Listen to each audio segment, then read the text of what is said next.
Uh,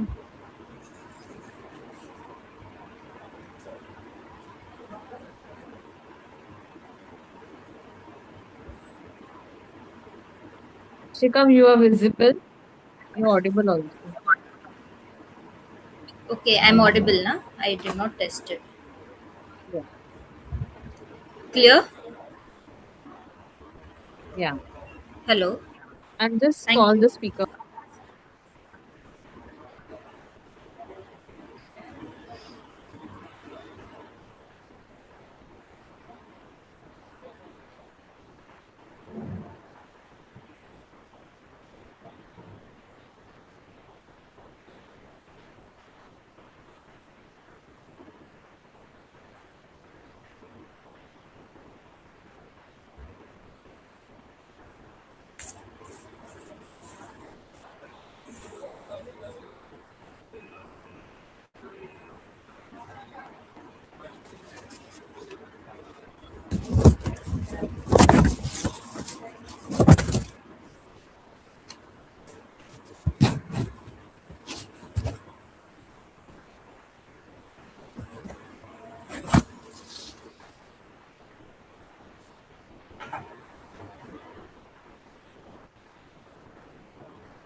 So our speaker, Dr. Anjali Verma, is also joined. Good evening, ma'am.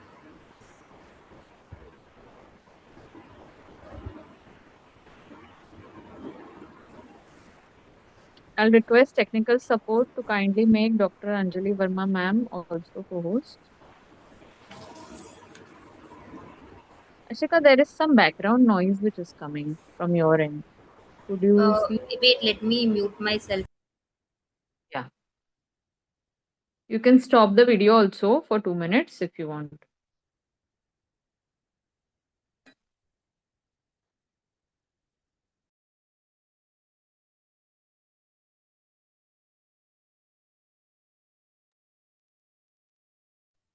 Hello. Good evening, Dr. Anjali Verma ma'am.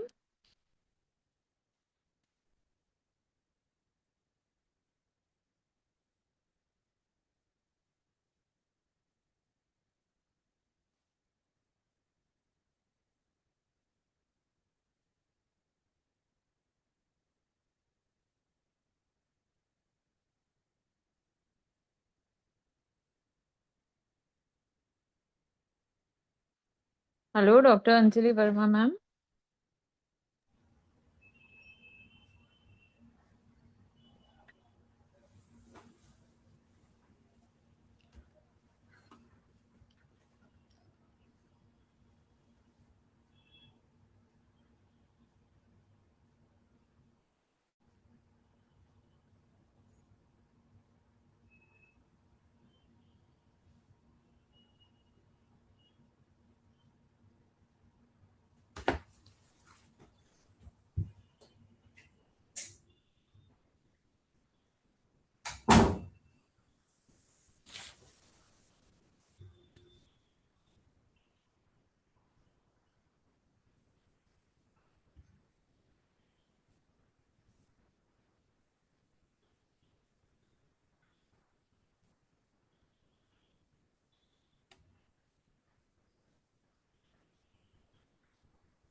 So we will start the webinar exactly at 8 p.m. Okay, ma'am. And is the disturbance now not? Is it Yeah, gone? it's quite better now. It's gone. We'll make sure to now do the screen sharing of our speaker. Yes. Hello, ma'am. You are Anjali, audible ma'am. now. Yes. Hello. Hello, ma'am. Hmm. Hi Good there. evening. Ma'am, could you do the screen sharing so that we can Yes. keep it on standby? Okay. We are looking forward to your lecture, ma'am. Yes, of course.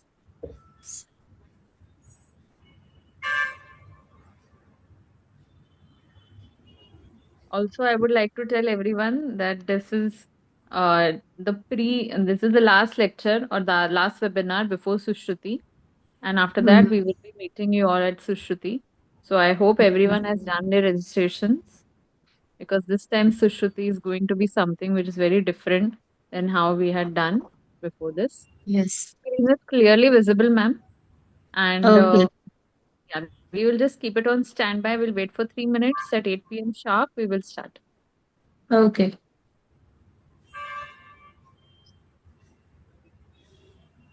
So in this time, Sushruti, me and Anjali ma'am, we are in the same workshop, I think. In Oh, work. yes, yes. We are in the same workshop, and actually the material about it also pending, huh? Till date. Hmm? So आपने कैसे उसको prepare किया फिर? तो मैंने क्या किया है basically introduction and cases my topic is going to be PCOD and hyper hmm prolactin तो हम्म रियल केसेस जो ओपीडी में आते हैं उसमें हम्म जो मेरे बेस्ट केसेस थे मतलब जिनको मतलब थोड़ा सा हम्म ट्रिकी था डायग्नोसिस और उनमें हम्म कैसे बहुत ऐसे सोचना पड़ा और अल्टीमेटली गुड रिजल्ट्स मिले ऐसे केसेस मैंने लिए मेरी ओपीडी में से हम्म मैं हम्म पर्सनल केसेस में एक्सप्लेन करने वाली हूँ कि कैसे किया है हाँ हम्म और एंड फिर बाकी उसके पीसीओडी एक्चुअली एंड इसका PCOD my topic is about actually the fibroid. The three pathologies are including, and we actually have to distinguish between all this. And hmm the fibroid also have many different patterns, as endometriosis also, and हम्म तो जिसका DD बनाने के लिए कैसे students को prepare करेंगे, तो उसके लिए मैं सोच रही थी कि बच्चों को कुछ टास्क दिया जाए, कुछ ऐसा क्वेश्चन या कुछ मॉड्यूल एक तैयार करूं जिससे कि इनको हम टास्क दे सकें। तो क्या ये पॉसिबल होगा उस ड्यूरेशन में, ड्यूरिंग द वर्कशॉप, की हम्म इनको 5 मिनट का काम देके करा जाए? प्रैक्टिकली पॉसिबल है ये? Yes it is possible why not hmm and interactive रहेगा तो मतलब और ज्यादा अच्छा रहेगा और आपके जो पैथोलॉजीज है एंडोमेट्रियोसिस फाइब्रॉइड उसमें कुछ कुछ सिम्टम्स बहुत पेक्यूलियर है तो वो सिम्टम्स और सोनोग्राफिक फाइंडिंग्स ऐसे आप मतलब कर सकते हो जैसे कोमेंस्ट्रुअल डिस्मेनोरिया एंडोमेट्रियोसिस में बहुत पेक्यूलियर रहता है सो ऐसे hmm actually I have also prepared in the same way only जिसमें वो जो केसेस है ना उसमें मैं सब कुछ नहीं रिवील करने वाली हूँ जैसे पेशेंट मेरे पास आए और उन्होंने मुझे क्या बताया और उसके जस्ट बाद अबाउट मैंने दैट केस हाँ हाँ पर्टिकुलर? एंड उसके बाद धीरे धीरे आई क्वेश्चन द स्टूडेंट्स की what you think because at that time what I thought वो भी फिर आई विल रिवील और फिर धीरे धीरे कैसे हम गए आगे सो ऐसे it's going to be very interesting actually because मैं सबको केस फर्स्ट बेस्ड में बस एक पॉइंट प्रॉब्लम हो रहा था कि केस बेस्ड में फिर उनको जो other than that particular case जो फाइंडिंग्स हो सकते हैं उसके लिए, वो कहीं ना कहीं हमारा ऐसा हो रहा था कि वो छूट जा रहे हैं, क्योंकि उनकी स्टेजिंग और उनके characteristics according to particular stage वो डिफरेंशिएट हो जाते, डिफरेंट होते हैं। तो करेक्ट उनकी इमेजिंग फाइंडिंग्स भी डिफरेंट हो जाती हैं। तो वो मेरे लिए एक टास्क है, क्योंकि बहुत फाइब्रोइड के स्टेजेस, फिर उसके बाद आर्ट, उसके उसके कैसे फाइंडिंग और कैसे पेशेंट के 3 टाइप के फाइब्रोइड के, तो वो केस बेस्ड लो ले रही हूँ। तो फिर मुझे लग रहा है एक एक केस को पूरा डिस्क्राइब, हाँ ये कर सकते हैं कि उसकी अल्ट्रासाउंड फाइंडिंग्स पे खाली बात की जाए और सिम्टम्स, साइन सिम्टम्स पे बात की जाए। हम्म ठीक वो है, आई कर थिंक सकते टाइम हैं भी हो गया। yeah I think हम लोग this will continue as a private conversation later so having said that we will see everyone in Sushruti because as you see we are preparing a lot in OPD whenever we get time we are preparing for workshops so definitely do attend so hmm I think we can start Dr. Arshika Uh, um, yes, ma'am. just I think I'll just send the messages in the group just give me a okay minute and then I'll tell you then we can start. Okay, ma'am. Will do.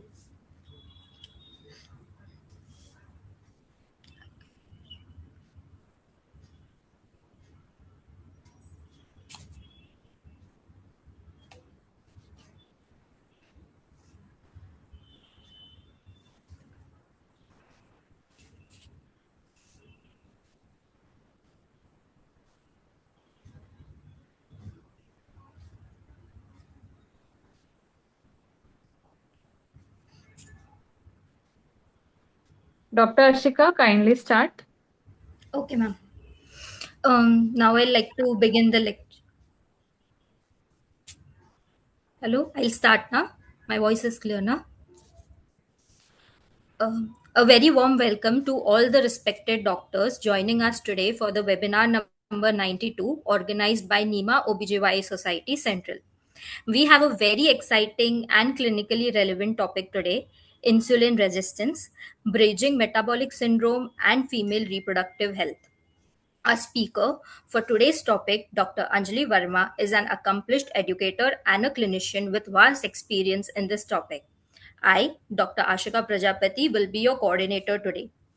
It is my privilege to introduce our esteemed speaker, Dr. Anjali Verma. She brings over 12 years of academic and clinical experience, 8 plus years of postgraduate teaching at Rishikul in Prasuti Tantra and Sri Rog department. She has authored 40 plus research papers and 3 books. Ma'am is an international speaker, an award winning researcher, mentor, innovator in evidence based Ayurveda women healthcare. Her expertise lies in female infertility, cervical pathologies, Uttar Basti, and integrative gynecology. We are truly honored to have her with us today. I now request Dr. Anjali Verma to begin the session. Over to you, ma'am. Thank you very much, Dr. Ashika, for introducing me in such a warm manner. First of all, I extend my gratitude towards the platform of NEMA OBGY. Its president, and she is actually my Guruma, Dr. Kamini Dhiman ma'am, for providing such a beautiful platform for gaining and sharing the knowledge. And of course, all the other dignitaries of the OBGY Society, NEMA OBGY Society. So, actually, it is also a privilege for me to be on this platform and sharing my thoughts, my experiences regarding the present topic, that is insulin resistance. It is actually a bridging metabolic syndrome which impacts in different way in the female reproductive health. So the today's title for describing the insulin resistance throughout the whole female journey, female age. So it is entitled as Insulin Resistance, Bridging Metabolic Syndrome and Female Reproductive Health.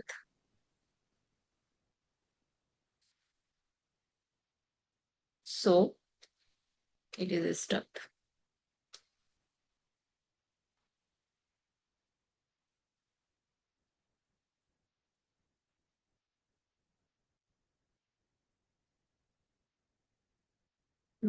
So let's start with the introduction.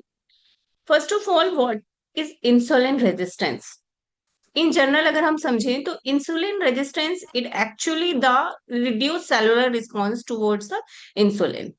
ये एक central metabolic and endocrinological disorder बनता है. क्यों बनता है? क्योंकि जब sales जो है वो रिस्पॉन्स नहीं करेंगे इंसुलिन के लिए, तो ये मेटाबॉलिक सिंड्रोम और उसके कॉन्सिक्वेंस में एंडोक्राइनोलॉजिकल डिसऑर्डर्स होते हैं. अब इसका बहुत स्ट्रॉन्ग एसोसिएशन है with the reproductive dysfunction. Why? Because जो फीमेल रिप्रोडक्टिव फिजियोलॉजी है पूरी, वो गवर्न ही करती है एंडोक्राइन न्यूरो एंडोक्राइनोलॉजी से. तो metabolic disorder converts into the endocrinological disorders, और वो कैसे कैसे पूरी रिप्रोडक्टिव लाइफ फीमेल की जो होती है उसको अफेक्ट करती है. थ्रू आउट इस सेशन में हम उसी के अकॉर्डिंग चलेंगे. So it is assured that insulin resistance play a key role in female health across adolescence, even in the prepubertal phase, adolescence, reproductive, and affects adversely to the pregnancy outcomes and also in the menopausal phase. So first of all, understand what is actually the insulin. Insulin is just a peptide hormone which is secreted by the beta cells of the pancreas, and it regulates the major component, that is glucose, lipid, and protein metabolism in our body. And due to this reason, it maintains the hemostasis of glucose. हाँ, acts via insulin receptor on the target tissue. अब हम यहाँ जैसे ये diagram मैंने represent किया है यहाँ पे, तो ये कैसे वर्क करता है इंसुलिन. तो ये है insulin work as the key.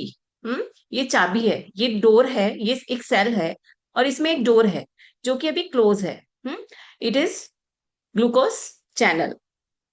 जब ये इंसुलिन जो है यहाँ पर ये रिसेप्टर पे बाउंड होगा, then insulin becomes as a key to unlock the glucose channel. तो जो ग्लूकोज के मॉलिक्यूल्स हैं वो सेल के अंदर एंटर कर पाएंगे। अब यहीं पर प्रॉब्लम ये होती है कि जब ये रिसेप्टर्स किसी भी वजह से इनसेंसिटिव हैं, तो ये डोर जो है वो ओपन नहीं होगा, सेल्स को ग्लूकोज नहीं मिलेगा और पेरिफेरली ग्लूकोज ज्यादा रहेगा। तो ये एक मोटे तौर पर हम कह सकते हैं ये एक वर्किंग मैकेनिज्म है कि कैसे इंसुलिन हमारी बॉडी में वर्क कर रहा है। अब इसको थोड़ा मैं इंटीग्रेटेड वे में बताना चाहूंगी यहाँ, कि जो फिजियोलॉजिकल एक्शंस हैं जो इंसुलिन के, वो कैसे कैसे वर्क करते हैं और आयुर्वेद कुछ उनके बारे में बताता है क्या। तो फर्स्ट है, जैसे ये पैनक्रियाज में बीटा सेल्स है, बीटा सेल से इंसुलिन जो निकलता है, सिक्रीट होता है, वो ब्लड में जाता है और फिर वो डिफरेंट डिफरेंट ऑर्गन्स पे ना वर्क करता है। तो फर्स्ट है कि ग्लूकोजेनेसिस। तो ग्लूकोज कन्वर्ट हो रहा है ग्लाइकोजन में, और जब ये ग्लाइकोजन ग्लाइसेरॉल और फैटी एसिड ग्लूकोनियोजेनेसिस, तो ये sorry it forms the triglyceride. हाँ, जब ग्लाइसेरॉल बाउंड होता है ग्लाइकोजन के साथ तो यहाँ पे, और फैटी एसिड्स के साथ, तो क्या फॉर्मेशन होता है, ट्राइग्लिसराइड का। ये जो ट्राइग्लिसराइड है ये मेंटेन रहते हैं बॉडी में, और ये लिपिड प्रोफाइल जो हम इन्वेस्टिगेशंस कराते हैं, तो जब लिपिड प्रोफाइल हम चेक करते हैं तो उसमें होता है कि कोलेस्ट्रॉल और जो फ्री फैटी एसिड सब ज्यादा होंगे तो हाई डेंसिटी, लो डेंसिटी वाले, अगर ये फॉर्मेशन नहीं हो रहा, यहाँ पे हैम्पर होता है, तो वो किस तरह के जो ट्राइग्लिसराइड्स मिलेंगे हमको, कि वो फ्री फैटी एसिड्स मिलेंगे। हम्म तो ये रेज होते हैं उस समय। और ये इंसुलिन जब वर्क करता है ऑन द मसल्स, तो ये क्या कर रहा है, ग्लूकोज और अमाइनो एसिड्स दोनों पे दोनों के लिए इंपॉर्टेंट रोल प्ले करता है। और ग्लूकोज के थ्रू ये एटीपी जनरेट करता है और अमाइनो एसिड से मसल्स में प्रोटीन्स बनते हैं। अब होता क्या है कि अगर ये एडिपोज टिश्यू है, ये ओवर एग्जेगरेटेड है, यहाँ पर ऑलरेडी बहुत ज्यादा फ्री फैटी एसिड्स प्रेजेंट हैं, तो यहाँ पर ये जो मैकेनिज्म है ये रिवर्स हो जाएगी।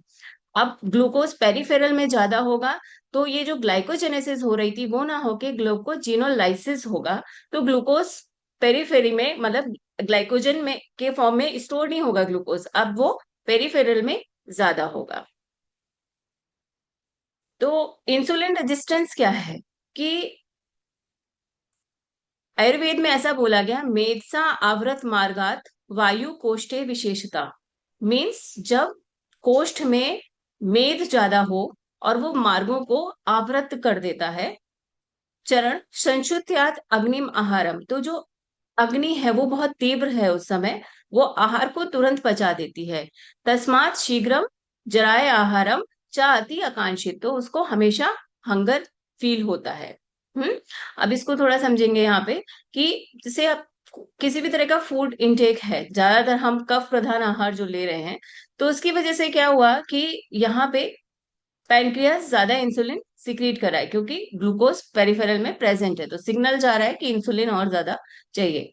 अब सेल्स तो रेजिस्ट कर रही है, इंसुलिन ज्यादा निकल रहा है, पर सेल्स जो हैं उसको ग्लूकोज को नहीं ले पा रही हैं, चैनल्स ओपन नहीं है। तो क्या होगा, ये जो ग्लूकोज है, मॉलिक्यूल्स हैं, ये किस में कन्वर्ट हो जाएंगे, पेरिफेरल में फैट में कन्वर्ट हो जाएंगे।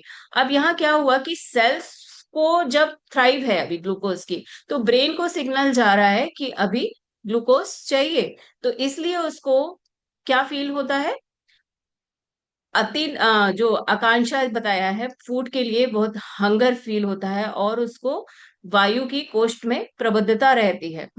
उसको शुगर क्रेविंग्स होंगी। तो ये ही एक्चुअली कॉन्सेप्ट कहीं ना कहीं आयुर्वेद में मिलता जुलता है, कि कैसे इंसुलिन रेजिस्टेंस जो होता है वो कॉज करता है, एक शुगर क्रेविंग्स को कॉज करता है, कैसे हाइपरग्लाइसीमिया हो रहा है, कैसे हाइपर इंसुलिनीमिया हो रहा है। तो यहाँ पे decrease biological response to normal insulin level, hyperinsulinaemia. और पहले तो ये ग्लूकोज इनिशियली मेंटेन करने की कोशिश करता है पैनक्रियास, पर जब नहीं हो पाता तो वो हाइपरग्लाइसीमिया में कन्वर्ट होता है। शायद इसीलिए आयुर्वेद में बोला गया कि मेदसा आवृत मार्गात, मीन्स मेद से मार्ग आवृत है, इसलिए कोष्ठ में वायु की अधिकता होती है। सेल्स को ग्लूकोज नहीं मिल रहा है और ब्रेन को सिग्नल जा रहा है कि और ज्यादा शुगर चाहिए, और ज्यादा एनर्जी चाहिए उसे। इसीलिए मे बी पेशेंट, क्योंकि उसको ग्लूकोज एनर्जी सोर्स जो है वो नहीं मिल रहा है उनकी सेल्स को, इसीलिए वो हमेशा टायर्ड फील करते हैं। अब इसकी अगर हम सेलुलर मैकेनिज्म समझें थोड़ी सी, तो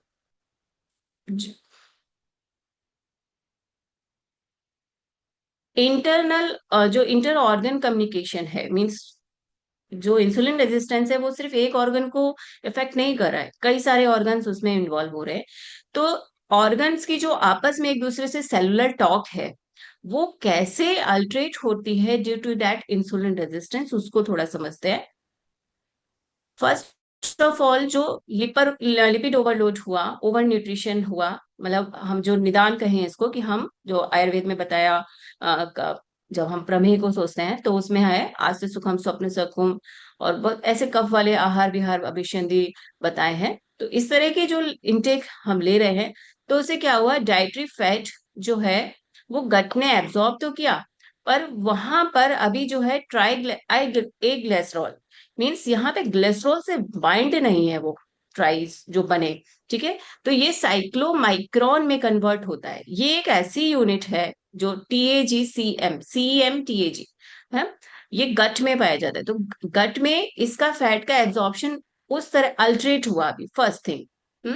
फिर उसके बाद इसके कॉन्सिक्वेंस में क्या हुआ कि ये जो पेरिफेरल में जो एडिपोज टिश्यू थे, ठीक है, तो adipose tissue absorption and storage capacity जो है वो वहां अभी ऑलरेडी वहां पे फैट स्टोर है, क्योंकि वो लिवर में हो नहीं रहा था।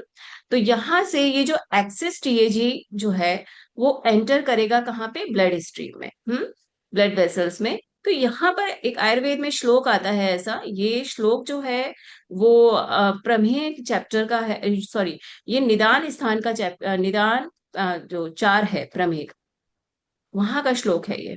और वहां वो क्लियर कट देखिए कितना ब्यूटीफुल डिस्क्रिप्शन है ये। त्रयाणाम त्रयाणाम एषाम, मीन्स जो भी दोष है, निदान विशेषाणाम सन्निपाते क्षिप्रम श्लेष्मा प्रकोप आपद्यते, मतलब जो दोष थे, अब ये दोष जो थे हम इसको किसी भी फॉर्म में मांग सकते हैं। तो ये जो दोष थे इन्होंने क्या किया कि तुरंत ही श्लेष्मा को प्रकोपित किया।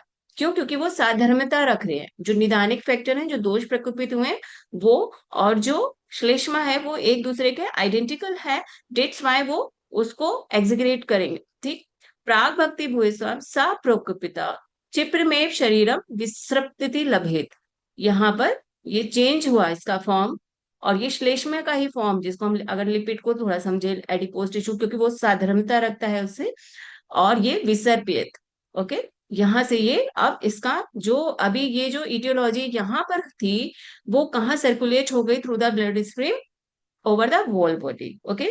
तो अब यहाँ पे ये जो विसर्पण हुआ है इसका, उसके बाद क्या है, delivery of TAG to organs. अब ये कहाँ गया, और दूसरे ऑर्गन्स में गया। तो TAG is transported to the organs like liver, muscles, pancreas via VLDL is very low density lipid, हाँ, TAG वेरी लो डेंसिटी, इससे ये, और या फिर लाइपोप्रोटीन लाइपेज, इससे बाउंड हुआ ये, ओके। तो इसके जो कैरियर हैं वो भी बहुत लॉन्ग चेन्स वाले हैं। तो मतलब वो इसको आयुर्वेद में नहीं कहा अभिसंधि शोतस मार्ग अवरोध।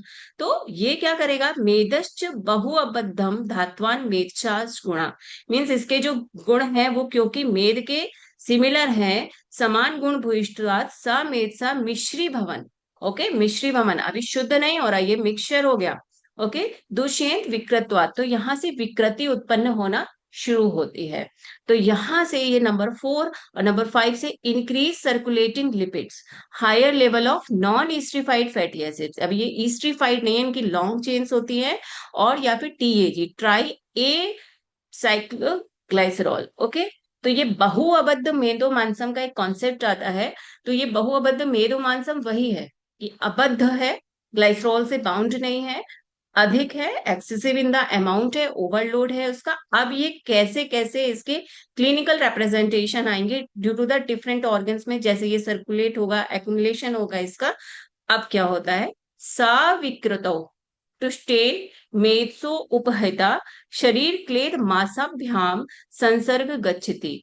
मीन्स अब ये जो शरीर का क्लेद था, ये इसका संसर्ग हो रहा है किससे, मांस धातु से हो रहा है। ओके, तो जब मांस धातु में वहां पे एक तो ग्लूकोज से एटीपी जनरेट हो रहे थे, दूसरा हो रहा था कि वो प्रोटीन के मेटाबॉलिज्म को भी अफेक्ट कर रहा था। तो दोनों इन कारणों से एक तो पेशेंट को फटीग फील होगा, और साथ ही साथ यहाँ पर वेरी लो डेंसिटी के जो टीएजी है वो एक्युमुलेट हो रहे हैं। साथ ही साथ लिवर में भी यही होगा, पेनक्रियाज में भी यही हो रहा है। अब इन सारे कारणों से क्या हुआ कि अप्रकृति भूतत्वात्, इन सब जो प्रकृति थी वो तो नहीं रही, अप्रकृति हो गई, विकृति में कन्वर्ट हो रहा है। Impaired lipid oxidation and lipotoxicity generate होती है कि लिपिड बिल्डअप कॉज इन्फ्लेमेशन। अब यहां से जब लाइपोटॉक्सिसिटी डेवलप होगी तो डिफरेंट पाथवेज उसके हैं कि इन्फ्लामेटरी मीडिएटर्स है, सेलुलर ऑक्सीडेशन स्ट्रेस है। तो यहां से अब जो impairs normal insulin signal in the organs, तो उसके कारण जो आउटकम्स हैं, अब ये देखो मेद क्लेदोपितना गुरूड़ी मुखानी, यहाँ से सिम्टम्स शुरू हो गए पेशेंट के। ओके, कि यहाँ से इसके अलावा और भी यहाँ पे है कि शरीर शरीर शैथिल्य, सर्व बहुत सारे जो प्री डायबिटिक कंडीशंस के जो सिम्टम्स मिलते हैं। तो ये बहुत ब्यूटीफुल पैथोलॉजी है, और ये किस तरह से हम इसको समझ सकते हैं सेल्यूलर और मॉलिकुलर लेवल पे इंसुलिन रेजिस्टेंस के, देख सकते हैं इसके पैरेलल लड़के। इसको ऐसा समझने से हमें ट्रीटमेंट अप्रोचेस में फायदा होता है कि हम टारगेटेड कर सकते हैं ट्रीटमेंट अप्रोच, कि हम कहाँ पर किस तरह की आयुर्वेदिक मेडिसिन यहाँ पे दे सकते हैं पेशेंट को। देन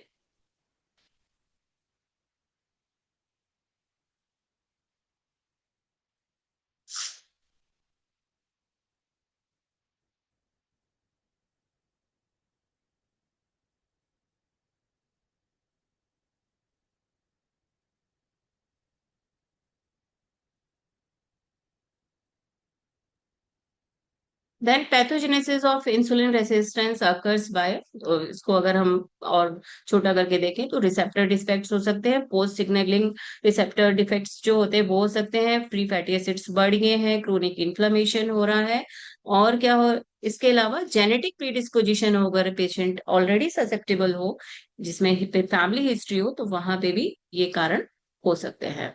फिर अब सिस्टमिक कॉन्सिक्वेंसेज में हमने समझा अभी पूरे चार्ट से, तो मोटे तौर पे और hyperinsulinaemia, dyslipidaemia, endothelial dysfunction and inflammatory state, हाँ, intrinsic causes of the inflammation. हाँ, ये इन्फ्लेमेशन इस टाइप का नहीं होता जो शोथ के लक्षण जनरल डिफाइड पड़ते हैं, it is the type of intrinsic inflammation.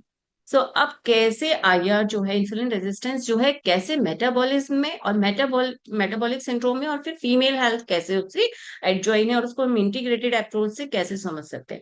तो इसको मैंने एक लाइन में देखो ऊपर लिखा है कि ये जठराग्नि वैषम्य, जठराग्नि मेन कारण है कि हमने उसको ऐसे सामग्री दी है कि वो हमारी जठराग्नि दूषित हुई। उसके बाद आगे होता है धातु वैषम्य। ओके, देन धातु वैषम्य, और धातु वैषम्य से फिर आगे जाके आर्तव व शोथस की दृष्टि हो रही है। अब इसको ये मॉडर्न चार्ट है एक जो बनाया कि सेंट्रल एडिपोसिटी है यहाँ पे, और इसकी वजह से डिफरेंट डिफरेंट टिश्यूज पे कैसे कैसे इम्पैक्ट पड़ता है, यहाँ हम इसको समझ सकते हैं कि पैनक्रियाज में ब्रेन की सिग्नलिंग जो है, एपिटाइट पेशेंट की, और मायोपेड्रियल टिश्यूज है, और आर्टरीज, मैक्रोफेजेस, ब्लड वेसल्स। तो अगर हम आयुर्वेद से इसको समझें तो आयुर्वेद में बोला कि जो बहुअबध मेद मांस है शरीर क्लेदा, तो इसको कितनी सारी धातुएं इससे कनेक्टेड है।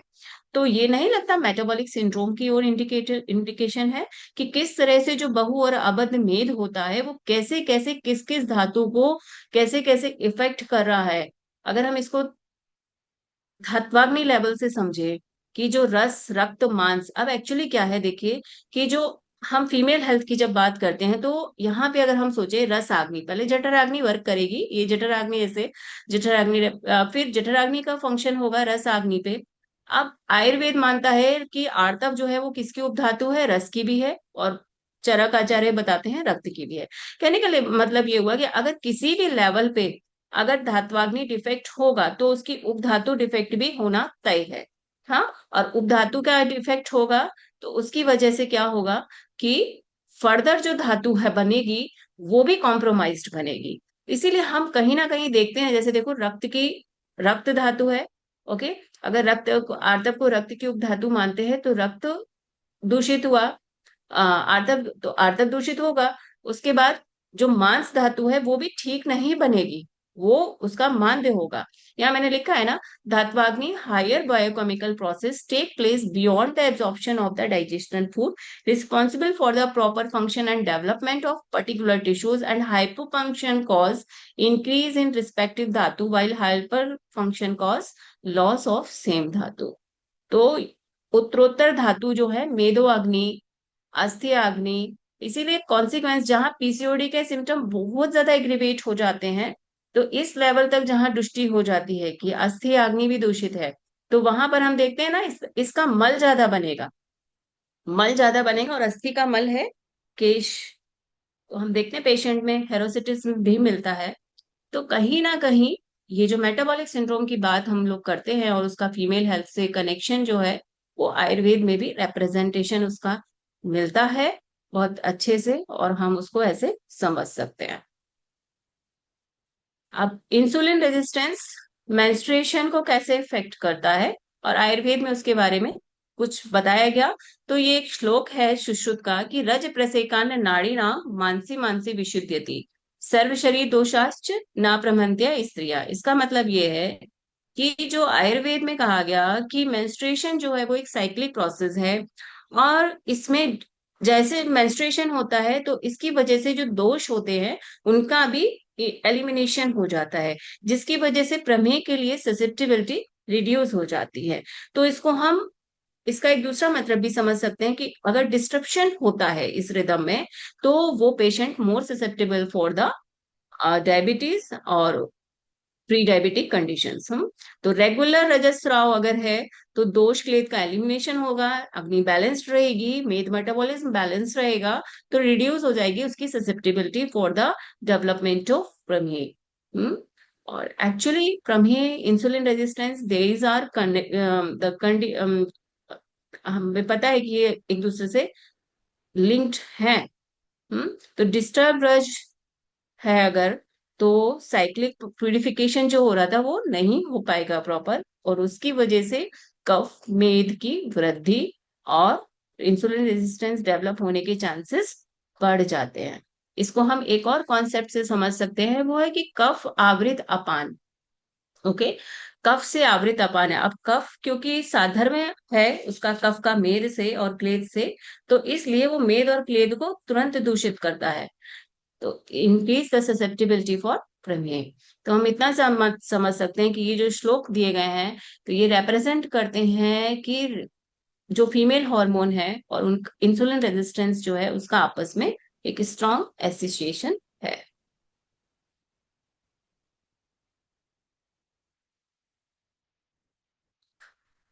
बार बार स्ट्रक हो रहा है ये।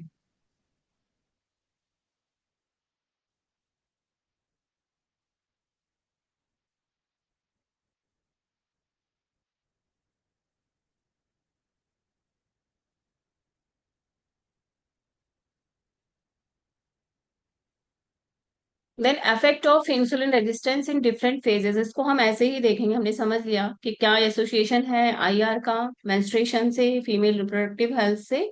अब कैसे कैसे ये डिफरेंट फीमेल जो फेजेस हैं उसके एज के, उसको कैसे कैसे अफेक्ट करता है। तो मिड प्यूबर्टी, रिप्रोडक्टिव पीरियड में, pre conceptional, ANC and postpartum period में, और मेनोपॉजल पीरियड में। ओके, इसको हम देखते हैं। तो फर्स्ट है कि insulin resistance during the pubertal phase. तो इसको मैंने क्वेश्चन आंसर के फॉर्म में रखा है इसको, कि हम जो तीन फीमेल लाइफ के जो फेजेस हैं उसको हम pre pubertal and the reproductive और द मेनोपॉज, तो कैसे कैसे ये जो है इफेक्ट कर रहा है।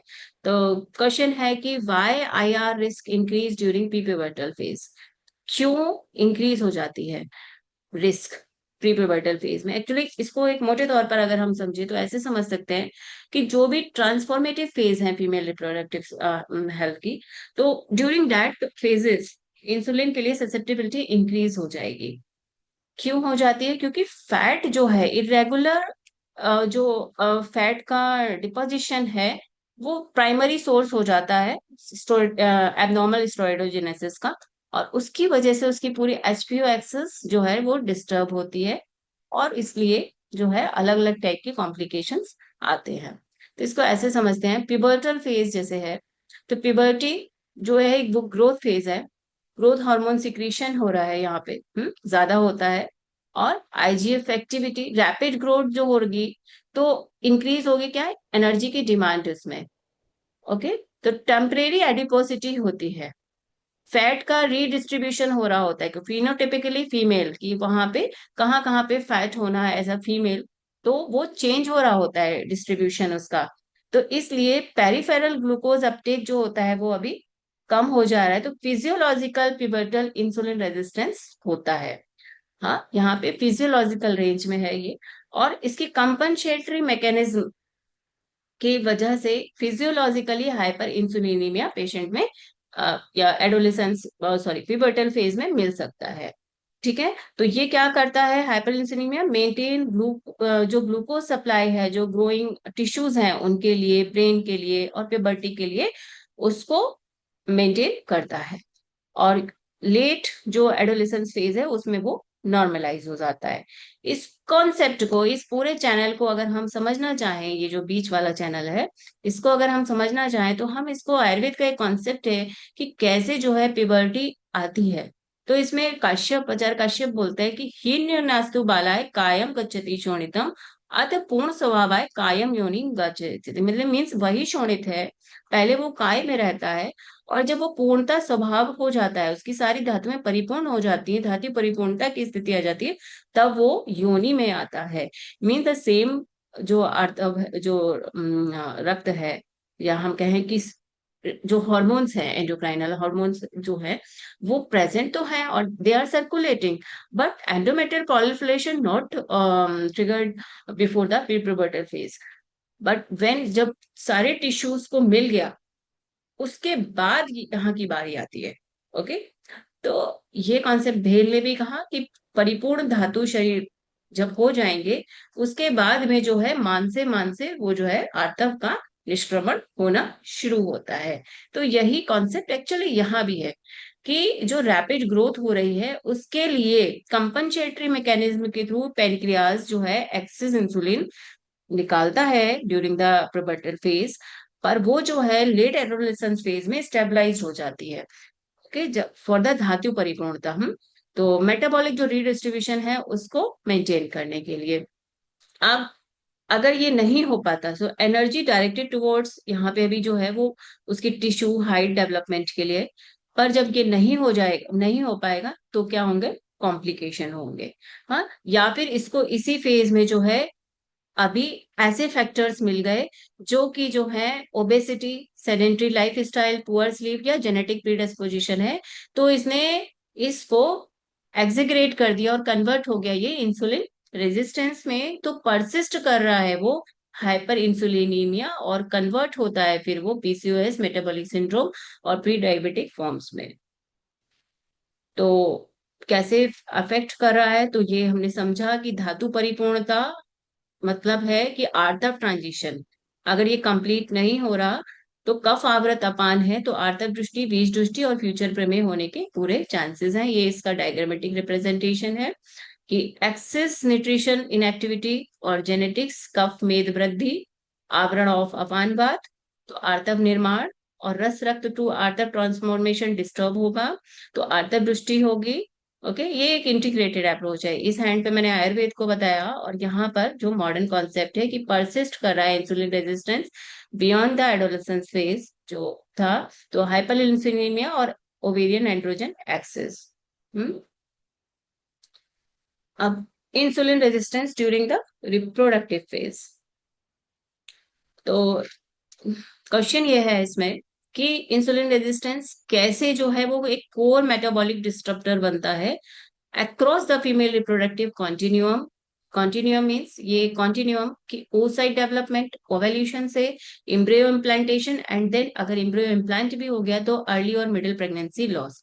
तो ये कॉन्टिन्यूअम है कि कैसे ये जो है इंसुलिन रेजिस्टेंस जो है पूरे के पूरे रिप्रोडक्टिव हेल्थ, जो रिप्रोडक्टिव पीरियड में फीमेल है, उसको कैसे अफेक्ट कर रहा है। तो आंसर उसका अगर हम एक लाइन में देना चाहें तो ये है कि कोर मेटाबॉलिक डिस्टरप्टर बनता है इंसुलिन oocyte का मैच्योरेशन से लगाकर इम्ब्रियो इम्प्लांटेशन, अर्ली और मिड प्रेगनेंसी जो मेंटेनेंस है वो अफेक्ट हो जाती है। क्यों? क्योंकि इंसुलिन रेजिस्टेंस की वजह से एंडोक्राइनोलॉजी, इन्फ्लेमेटरी और जो माइटोकॉन्ड्रियल रिस्पॉन्स और मॉलिकुलर पाथवे हैं वो अफेक्टेड होते हैं। अगर आगे की स्लाइड्स में हम इसी को इलेबोरेटेड समझेंगे। इंसुलिन रेसिस्टेंस ड्यूरिंग द, अगर हम समझे कि रिप्रोडक्टिव फेज में है पेशेंट और प्री कंसेप्शनल पीरियड, अभी कंसीव नहीं हुआ, तो उससे पहले पहले क्या प्रॉब्लम आएंगी पेशेंट को। तो उस समय क्या है कि जब प्री कंसेप्शनल फेज है तो हम ओवेल्यूशन देखेंगे, उस साइड का मैच्योरेशन देखेंगे। तो first thing is this here कि यहाँ पर उस side developmental and ovulation defects आएंगे। तो IR actually impairs the folliculogenesis, उस साइड क्वालिटी एंड ओवेल्यूशन। और इसमें एक्चुअली मैकेनिज्म क्या है कि जो आईआर है ये आरएनए को डिफेक्ट करेगा। एक तो ये पाथवे है माइक्रो आरएनए वाला, जिसकी वजह से क्या होगा कि परसिस्ट करता है एलएच, बेस एलएच जो होगा, बेस लाइन एलएच जो होगा वो इंक्रीज रहेगा और एफएसएच डिक्रीज रहेगा यहाँ पे। हम्म। और इसके अलावा डैमेज टू एवोल्यूशन। क्यों? क्योंकि ये जो है एलएच, वही बात कि एलएच बेसल एलएच इंक्रीज है लेकिन प्री ओवुलेटरी एलएच सर्ज नहीं मिल रहा। तो यहाँ पर ओवुलेशन नहीं होगा, डिलेड ओवुलेशन होगा या तो फॉलिकुलर अरेस्ट होगा, जिसकी वजह से पीसीओडी जैसा पिक्चर बनता है। हम्म। तो एचपीओ एक्सिस डिसरेगुलेशन की मैकेनिज्म है एक oocyte डेवलपमेंट और डेवलपमेंटल और ओवुलेशन डिफेक्ट के लिए कि एचपीओ एक्सिस डिसरेगुलेशन हो रहा है और एक मॉलिकुलर पाथवे है। तो यहाँ पे दोनों में आईआर लीड्स टू हाइपर इंसुलिनीमिया और उसकी वजह से एंड्रोजन एक्सिस, उसकी वजह से एचपीओ एक्सिस डिस्टर्ब और जिसकी वजह से एलएच एफएसएच की बैलेंस जो है वो alter होगा, and it elevate the basal LH and abnormal LH surge due to which ovulation defects are found in the patients. In results in the follicular arrest, poor oocyte maturation, anovulation, oligoovulation, or PCOD-like dysfunction. Along with it, due to the another pathway that is molecular pathway, IR, insulin resistance, upregulate MIR, हाँ suppress SRDF1, ये actually receptor defects बता रहे हैं। तो results in the oxidative stress and the oocyte developmental damage. इसको ये actually picture हमें कैसा मिलता है, जो मैंने ये वाला फिगर बताया था ड्यूरिंग दैट फेज। एक्चुअली जो प्री कंसेप्शनल, जो रिप्रोडक्टिव पीरियड के जो प्री कंसेप्शनल फेज होगी उसमें पेशेंट, यहाँ पे हम आयुर्वेद से समझे तो इसको किस तरह की जो है इटियोलॉजी से हम जोड़ सकते हैं, जैसे कि ग्रंथिभूत आर्तव दृष्टि, पुष्पग्नि जाठरानी, या अगर हम इसको दोषिक विघटन के अकॉर्डिंग बताएं तो कफ आवृत अपान दृष्टि, या फिर बीज क्योंकि अकर्मण्य हो रहा है, या तो वो डिलेड ओवुलेशन है या फिर जो है हो ही नहीं रहा है ऑलिगो ओवुलेशन, तो ये जो है कर्मण्यता दिखाते हैं बीज की। तो यहाँ पे जो oocyte मैच्योरेशन डिफेक्ट्स हैं वो इंडिकेट किए गए हैं। अब इसी तरह से oocyte के बाद आता है एंडोमेट्रियल डिसफंक्शन। तो इसमें क्या होगा कि इम्प्लांटेशन डिफेक्ट्स मिलेंगे इस फेज में। क्यों मिलते हैं? क्योंकि impaired glucose utilization alters the receptivity of the endometrium, so leads to defective implantation environment and implantation failure। तो इस तरह के जो रिप्रेजेंटेशन है वो हमें कुछ योनि व्यापद में मिलते हैं, जैसे कि वामिनी या अंडग्नि जाठरानी। तो यहाँ पर क्यों होता है, क्यों आईआर जो है वो जब ग्लूकोज नहीं मिलेगा तो इन्फ्लेमेटरी रिस्पॉन्स ट्रिगर होगा और उसकी वजह से इम्यून रिजेक्शन होता है। तो यहाँ पर जो है एंडोमेट्रियम रिसेप्टिव नहीं रहेगी, जो सेलुलर एक टॉक होती है फर्टिलाइज्ड ओवम और जो डेसिडुलाइजेशन होता है उसके बीच में, कि वो रिसेप्टिव हो जाती है, तो वो नहीं होगी, वो सिग्नलिंग गलत जाएगी, इंटरल्यूकिन्स इंक्रीज होंगे इस फेज में, तो यहाँ पर जो है वो अपने आप रिजेक्ट हो जाएगा। इसके कई सारी मैकेनिज्म है। एक है सिग्नलिंग है रिसेप्टर्स की, इम्पेयर डेसिडुलाइजेशन है, इम्यून इम्बैलेंस है, और मेटाबॉलिक एनर्जी डेफिशिट है। Then insulin resistance during the reproductive phase में अभी कंसेप्शन हो गया। अभी फर्स्ट से पहले हमने देखा कि बीज नहीं बन रहा है और क्षेत्र नहीं, ठीक है, एंड देन इसके बीज क्षेत्र, एंड क्षेत्र के बाद अब हम आते हैं कि क्षेत्र भी बन गया, बीज भी चलो ठीक है, लेकिन एक दूसरा लेवल है कि वहां पे अब कंसेप्शन हो तो गया पर वो कंसेप्शन कंटिन्यू नहीं हो पा रहा है। तो ये early and middle age pregnancy losses. तो इसका रिप्रेजेंटेशन आयुर्वेद में अगर देखें तो in the form of the पुत्रग्नि और जातग्नि योनि व्यापक या फिर गर्भस्रावी बंध्या के जैसा मिलता है। तो इसके रीजंस क्या होते हैं कि हाइपरलिंसिनीमिया जो रहेगा वो ग्लूकोज जो है वहां पे, जब एंडोमेट्रियल टिश्यू है उनको नहीं मिलेगा तो एक ऑक्सीडेटिव स्ट्रेस क्रिएट होगा। अगेन सेम मैकेनिज्म की इम्यून रिजेक्शन, तो results in the poor decidualisation, defective angiogenesis और प्रेगनेंसी इनस्टेबिलिटी। अब यहाँ हो भी गया इम्प्लांटेशन, आफ्टर डेट क्या हो रहा है कि प्लेसेंटल डिफेक्ट्स आ रहे हैं, ठीक है।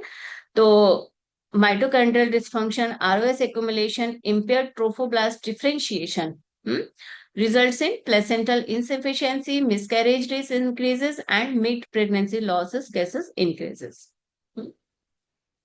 Then talk about the insulin resistance during the antenatal phase.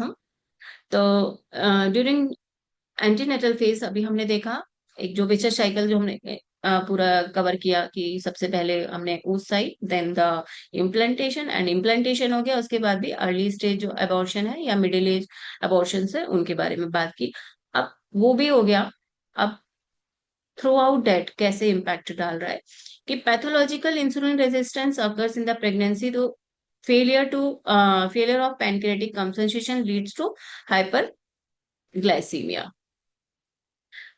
तो मैटरनल कॉम्प्लिकेशंस इसमें क्या मिलेंगे हमको कि जीडीएम के, हाँ, रेट इंक्रीज होंगे, प्रीक्लैम्शिया और ऑपरेटिव डिलीवरी के चांसेस बढ़ जाते हैं। ये कॉम्प्लिकेशन तो हम अगर इंसुलिन रेजिस्टेंस प्रेजेंट है तो patient become more susceptible for the GDM, preeclampsia और द ऑपरेटिव डिलीवरी, हाँ, chances also increases and other the fetal complications.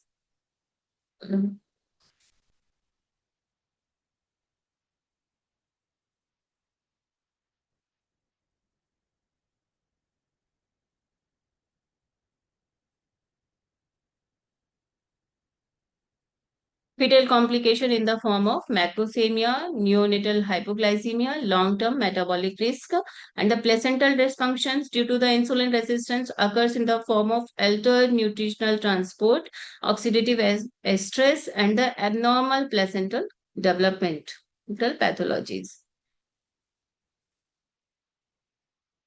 I don't know, but these slides move क्यों नहीं हो रही है easily.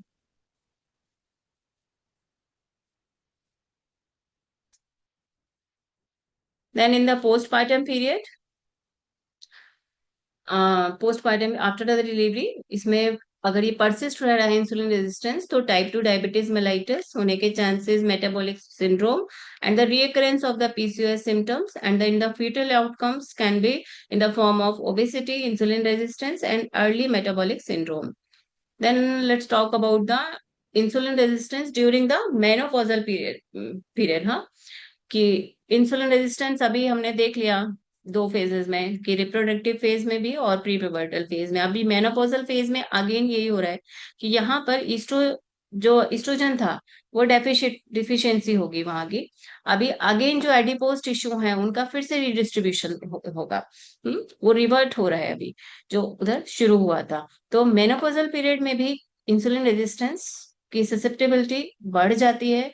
क्यों बढ़ जाती है इसको समझते हैं कि टर्मिनेशन हुआ रिप्रोडक्टिव लाइफ का वुमेन के, तो उसकी वजह से जो कोमॉर्बिडिटीज हैं, इंक्लूडिंग इंसुलिन रेजिस्टेंस, वो इंक्रीज हो जाती है। रीजन उसका ये है कि increase in the central abdominal fat. क्यों ये सेंट्रल एब्डोमिनल फैट बढ़ रहा है, इसको समझते हैं कि decline in the adeno adiponectin, okay, production. ये क्या है, प्रोटीन होता है जो visceral fat accumulation leads to decrease in that protein. हाँ, तो इसकी वजह से क्या होगा कि ये जो एडिनोपेक्टिन जब कम होगा तो ग्लूकोज मेटाबॉलिज्म अगेन जो है अल्टरेट हो जाएगा, और फ्री फैटी एसिड्स मसल्स में और पूरी होल बॉडी में मिलेंगे। तो अगेन सेम मैकेनिज्म पे आ गए कि वो जो है फ्री फैटी एसिड्स जो है वो डिफरेंट डिफरेंट ऑर्गन्स में इम्पैक्ट डालेंगे अपना, और इसकी वजह से जो है इंसुलिन के लिए सेंसिटिविटी जो होगी वो डिक्रीज हो जाएगी। और लो सीरम एडिनोपेक्टिन जब रहेगा तो सेंसिटिविटी डिक्रीज हुई, और उसकी वजह से क्या होगा, अगेन सेम मैनर में कि जो है वो डायबिटीज की कंडीशन और कार्डियोवास्कुलर रिस्क और ब्रेस्ट कैंसर के चांसेस बढ़ जाते हैं। इन समरी हम ऐसा समझ सकते हैं कि जो मेनोपॉज है उसमें विसरल फैट गेन होता है, जिससे कि एडिपोनेक्टिन जो प्रोटीन है वो कम होगी। वो कम होगी तो इंसुलिन के लिए सेंसिटिविटी जो होगी वो भी कम हो जाएगी, मतलब इंसुलिन रेजिस्टेंस डेवलप होगा, और जिसकी वजह से वो जो फैट था, जो फ्री फैटी एसिड्स थे, वो जो है वो एक्युमुलेट होंगे डिफरेंट डिफरेंट ऑर्गन्स में, और इसकी वजह से जो है रिस्क बढ़ जाएगा, वही मेटाबॉलिक सिंड्रोम डेवलप होगा, जिसकी वजह से risk of the diabetes, CVDs and breast cancer ये इंक्रीज हो जाता है। तो मेनोपॉजल फीमेल्स में क्यों इंसुलिन रेजिस्टेंस होता है, ये समझा कि एक बायोलॉजिकल शिफ्ट है यहाँ पे, ईस्ट्रोजन हार्मोन जो प्रोटेक्टिव मैकेनिज्म की तरह वर्क कर रहा था वो भी यहाँ नहीं है, जिसकी वजह से एब्डोमिनल फैट गेन हुआ। तो ये जो विशस साइकिल है कि रीडिस्ट्रीब्यूशन हो रहा है और उसकी वजह से जो है इंसुलिन सेंसिटिविटी कम हो रही है, तो मेटाबॉलिक सिंड्रोम डेवलप होगा, और उसके सिम्टम्स के फॉर्म में ये आता है कि अनयूजुअल वेट गेन, किसी भी तरह से वेट जो है वो ठीक नहीं हो रहा, अनयूजुअल फटीग है, ब्रेन फॉग है, स्किन चेंजेस है, यूटीआई के चांसेस हैं बार बार। तो ये सब मिलेंगे पेशेंट में।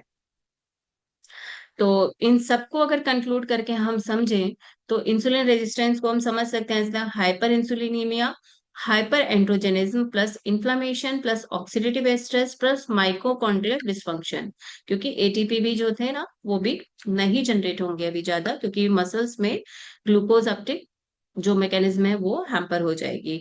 और फिर फीमेल जो रिप्रोडक्टिव ऑर्गन है उनपे oocyte damage, ovulatory dysfunction, endometrial receptivity defects, implantation failure, placental dysfunction, early pregnancy loss. अगर इसको आयुर्वेद के पैरलर हम समझना चाहें तो इसको हम कफ मेद वृद्धि, जिसमें कि आवरण या फिर आर्तव दृष्टि, बीज दृष्टि और गर्भाशय शोथोरोध, क्षेत्र दृष्टि, वंध्यत्व, तरह तरह के फॉर्म्स अकॉर्डिंग टू द जो पेशेंट के रिप्रेजेंटेशन है, नाम इसको हम दे सकते हैं। इसका क्लिनिकल सिग्निफिकेंस अगर हम समझे तो insulin resistance is not just a merely a glucose disorder but a reproductive metabolic access pathology affecting actually the ritu, क्षेत्र, अंबु, बीज एंड द गर्भ।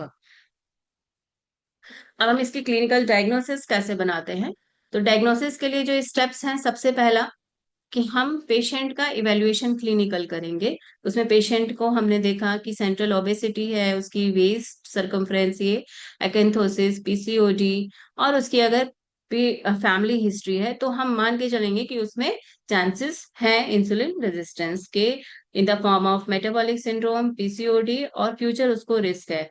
अब इस स्टेप 1 को जब हमने जान लिया कि हाँ ये हमें डायरेक्शन मिल जाता है कि हाँ हमने क्लिनिकली पेशेंट को देखा, उसकी फैमिली हिस्ट्री देखी, तो अब हम इन्वेस्टिगेशंस पे आएंगे। तो इन्वेस्टिगेशंस जो हम कराएंगे उसमें क्या क्या रहेगा, हमारा fasting blood glucose, fasting insulin, HOMA IR, OGTT, according to that, हाँ आपको क्या क्या कहाँ मिल रहा है, अकॉर्डिंग टू हम स्टेप बाय स्टेप बढ़ेंगे। फिर लिपिड प्रोफाइल, ओके, HbA1c, और स्टेप 3 पे अगर मेटाबॉलिक रिस्क है पेशेंट को तो हम ये सारे, ये तो हम देखते ही हैं, free fatty liver and the जो नॉन एस्टरिफाइड फैटी एसिड्स जो होंगे उनके मार्कर्स भी कराएंगे पेशेंट में। तो क्लिनिकल डायग्नोसिस के लिए हिस्ट्री है, हिस्ट्री में पेशेंट को रिप्रेजेंटेशन इस फॉर्म में मिलता है कि menstrual irregularity, infertility, weight gain और हाइपो हाइपर एंड्रोजेनिज्म के जो साइन होते हैं कि एक्ने, हिरोसिटिज्म, हेयर थिनिंग, ये मिलेंगे। और इसके अलावा जो मेटाबॉलिक डिसफंक्शन है उसमें उसको पेशेंट में हिस्ट्री मिलेगी, सिडेंट्री लाइफ स्टाइल की, फैमिली हिस्ट्री है टाइप टाइप 2 डायबिटीज की, और अगर पैरस है वुमेन तो हिस्ट्री ऑफ जीडीएम। हाँ, then the clinical signs these are. Then about the investigation, the basic tests are fasting glucose, postprandial blood glucose, HbA1c. Let's talk about the HOMA-IR. HOMA-IR क्या है कि एक model है assessment का insulin resistance के लिए। तो इसका ये फॉर्मूला है। दो फॉर्मूले हैं इसके, एक माइक्रो इंटरनेशनल यूनिट का है और एक मिलीमोल वाला है। ठीक है, तो ये फॉर्मूला, इसके अकॉर्डिंग हम क्या इंटरप्रिटेशन बनाते हैं, तो इंटरप्रिटेशन हमारे, अगर ये जो रेशियो है, हम fasting insulin multiply by fasting glucose and divide by 405, तो इसको अगर हम करते हैं, अगर ये माइक्रो इंटरनेशनल यूनिट में है, तो अगर ये जो है लेस देन 1 आ रहा है तो इंसुलिन सेंसिटिविटी अच्छी है, तो कोई प्रॉब्लम नहीं है पेशेंट को। हम ऐसा मान के चलेंगे कि ऑप्टिमल मेटाबॉलिक स्टेट है और सारे फंक्शंस उसके अकॉर्डिंगली है। हाँ, देन अगर वो 1 से 2 के बीच में है तो हम ये एक अर्ली साइन हो सकता है, तो हम इसमें मॉनिटरिंग करेंगे पेशेंट की। अभी मतलब हम उसको एक वर्ष पे रखते हैं कि हाँ वो पेशेंट अभी एक वर्ष पे है, आगे अगर यही रहा तो उसको डेवलप हो जाएगा। फिर early insulin resistance detected with in the range of 2 to 2.9। हाँ, तो यहाँ पे हमें पेशेंट के ये वाले सिम्टम्स मिलते हैं। अब ये अगर मोर देन 3 है तो हम इसमें मान के चलते हैं कि इसमें अब हाइपर इंसुलिनिया और इसको इंक्रीज हो जाएगा रिस्क इसका डायबिटीज का भी। Then severe insulin resistance in the form of, जब ये जो है रेशियो इंडिकेट करे 4 से ज्यादा का। तो देन स्पेशल टेस्ट में अगर हम आते हैं, तो स्पेशल टेस्ट जो हार्मोनल प्रोफाइल कराते हैं उसमें LH-FSH रेशियो जो इंक्रीज मिलता है, पीसीओडी में serum testosterone, serum hormonal binding globulins ये डिक्रीज मिलती हैं। इंसुलिन रेजिस्टेंस में मेटाबॉलिक प्रोफाइल के लिए लिपिड प्रोफाइल। हम्म और सपोर्टिव डायग्नोस्टिक फाइंडिंग में हमारा रहता है कि अल्ट्रासाउंड्स और बीएमआई तो हम लेते ही हैं हर पेशेंट में। देन अबाउट द मैनेजमेंट, तो इंसुलिन रेसिस्टेंस को अगर हम, एक ये मैंने ऐसा मॉड्यूल है जिसमें कि हमने इसको टारगेट किया है डिफरेंट डिफरेंट लेवल्स पे। हम तो इसको हम ऐसा समझें कि निदान अगर है, अभी सिडेंट्री लाइफ स्टाइल है, पेशेंट की डाइटरी हैबिट्स इस तरह की हैं और ऑक्सीडेटिव स्ट्रेस ऑलरेडी उसको जनरेट हो चुका है, मतलब काल प्रकर्ष है, तो इस लेवल पे हम जब इसको, पेशेंट इस लेवल पे आ रहा है, तो इसका होमा आई आर अभी कैसा मिलेगा हमें, एट द वर्ज मिलेगा। तो यहाँ पर हम इसके लाइफ स्टाइल चेंजेस कर सकते हैं। तो it is about the level 1 जिसमें डाइटरी मॉडिफिकेशंस, एक्सरसाइजेस ये इंक्लूड होंगी, मतलब अभी हम इसको नॉन मेडिसिनल ट्रीटमेंट से ठीक कर सकते हैं। देन अगर उसको लाइपोटॉक्सिसिटी डेवलप हो गई है, ओबेसिटी मिल रही है, बहुअबध मेद मांस शरीर क्लेद, तो यहाँ पर होमा ईयर अगेन जो है more towards the insulin resistance. तो यहाँ पर हम अब जो है इंसुलिन रिसेप्टर्स की सेंसिटिविटी कैसे इंक्रीज हो उसको हम ठीक करेंगे, तो उसके लिए हमें मेदोहर चिकित्सा यहाँ करनी पड़ेगी, क्योंकि लाइपोटॉक्सिसिटी डेवलप हो गई है, ectopic adipose tissue wall body में प्रेजेंट है। तो यहाँ पर जो है हमने ऐसी चिकित्सा करनी पड़ेगी जो लंघन वाली होगी, लंघन करे, शपण करे, लेखन कर्म करे। तो ये हम ट्रीटमेंट प्रोटोकॉल्स उस तरह के अपनाएंगे। अब अगर ऐसा हो कि lack of factor prevent down regulation, जो इंसुलिन रिसेप्टर्स के हो रहा था, वो फैक्टर्स को प्रिवेंट करने वाले फैक्टर्स नहीं है, इसी को आयुर्वेद में कहा गया विकारा विघात अभाव, विकार का विघात करने वाले जो रीजंस थे वो नहीं है, तो मतलब इंसुलिन रेजिस्टेंस अभी डेवलप होना ही है। हम्म तो इस लेवल पे अगर हमें पेशेंट मिल रहा है कि इंसुलिन सेंसिटिविटी बिल्कुल अभी रिस्ट्रिक्ट है, रेजिस्टेंस डेवलप हो चुका है, इस फॉर्म में पेशेंट को जीडीएम, पीसीओडी, हाँ, या मेनोपोजल जो एसोसिएटेड विद द आईआर, ये रिप्रेजेंटेशंस पेशेंट में मिलेंगे। तो इसमें हम ये सारे लेवल को लेते हुए 1 2 प्लस अलॉन्ग विद इट जिस तरह की स्पेसिफिक चिकित्सा यहाँ जरूरत होगी कफ आवृत अपान वायु के लिए वो हम करेंगे। तो यहीं पर एक्चुअली स्पेसिफिकेशन है।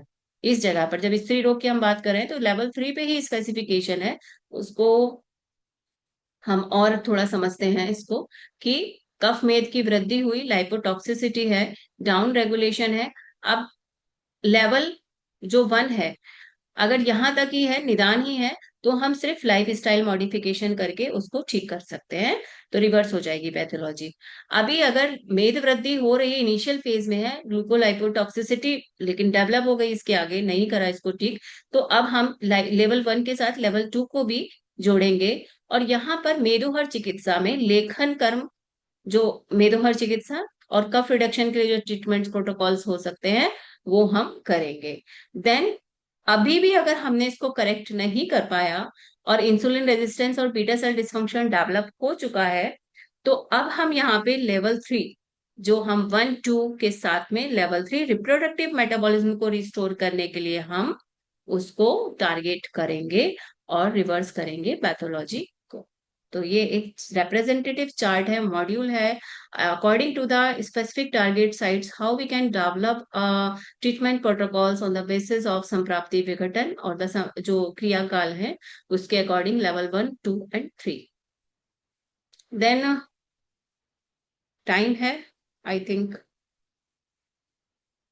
तो केसेस लूं मैं। इट इज द केस 1, जिसमें कि ये precocious puberty associated with insulin resistance.